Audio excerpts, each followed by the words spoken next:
ప్రభుత్వాలు ఎలాగున్నాయంటే, నేను 500,00,00,000 సినిమా తీశాను. సినిమా గనుక ఫ్లాప్ అవుతే నాకు డబ్బులు రావు. నేను నష్టాల్లోకెళ్ళిపోతాను.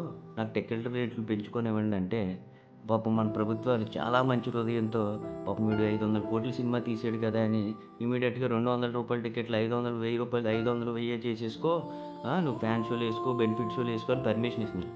అదే ఒక రైతు అయ్యా నాకు ఎరువుల ధరలు పెరిగిపోయినియి. ఆ!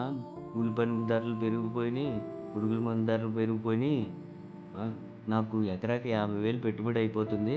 సో, ధాన్యం బస్తా మద్దతు ధర ఒక్క రూ. 100 పెంచండంటే ప్రభుత్వాలు ఏం చేస్తాయో తెలుసా? దీని మీద ఒక నివేదిక ఏస్తాం, కమిటీ వేస్తాం. ఆ తర్వాత నిర్ణయం తీసుకుంటూ ఉంటాయి. కానీ సినిమాల పట్ల మాత్రం నివేదికలు లేవు, కమిటీలు లేవు. ఇమ్మీడియేట్‌గా పొద్దున్నొచ్చి అడగగానే 10 నిమిషాల్లో సంతకం పెట్టేసి రేట్లు పెంచేసుకోమంటారు. ఏం చేస్తున్నారయ్యా? జనాలు డబ్బంటే అంత చులకన అయిపోయిందా? 500,00,00,000 సినిమా ఎవడు తీయమన్నాడు? దీనికి తోడు 2 సంవత్సరాలు, 3 సంవత్సరాలు ఒక హీరోని హోల్డ్‌లో పెట్టుకోవడం. సో, ఫ్యాన్స్ అందరూ బాగా ఉద్రేకత ఫీల్ అయిపోవటం. మొదటి రోజు సినిమా చూసేయాలని వచ్చేయటం.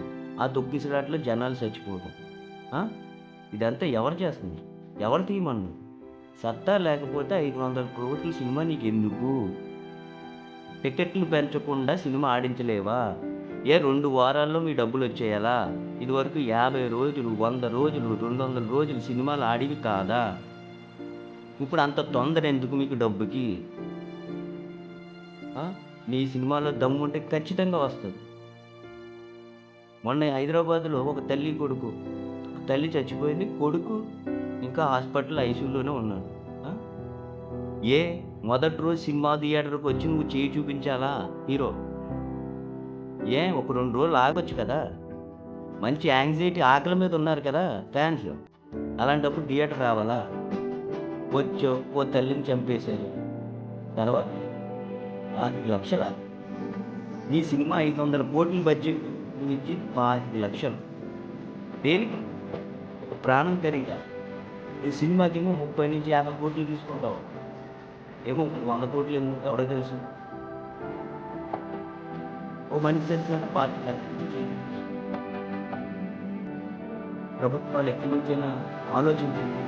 ఎవరు పెద్ద సినిమా తీసినా సరే టికెట్ రేట్లు పెంచుకోవాలనుకుంటే థియేటర్లు ఇచ్చినా కదా మొత్తం పెద్ద హీరో సినిమా వస్తే మొత్తం థియేటర్లన్నీ మొత్తం ఒక ఊళ్ళో 20 థియేటర్లు అంటే 20 థియేటర్లు వాడి సినిమా ఆడించుకుంటుంది కదా. టికెట్ల రేట్లు ఎందుకు పెంచుతున్నారు? జనాల డబ్బులు ఊరికే వస్తున్నాయా? ఆ? జనాల డబ్బులు ఊరికే వస్తున్నాయి. సో ఇక నుంచి ప్రభుత్వాలు మారండి. ఎవరు పెద్ద సినిమా తీసినా సరే అది ఎన్టీఆర్ అయినా సరే, చిరంజీవి అయినా సరే, ఎవరైనా సరే ఏ హీరో అయినా సరే మీరు రూ. 150 టికెట్ తగ్గుతుంటే తీసుకోండి.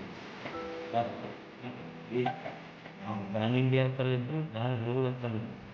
మీకు ఒక సినిమాకి 5,000 కోట్లు 1,500 కోట్లు ఇచ్చిన సినిమాకి నాకేం తగ్గింది?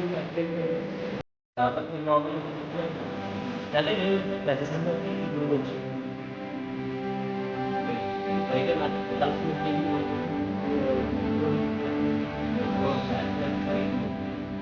కంఫర్ట్ ఎక్కువ సినిమా కూడా రూ. 1000 దగ్గర మీకన్నా ఎక్కువ కలెక్షన్ వస్తుంది. తెలుసుకోండి. ప్రభుత్వాలు ఇక్కడి నుంచైనా మారండి. ఏ సినిమాకి పర్మిషన్ ఇవ్వకండి. సినిమాని సినిమాలా చూడండి.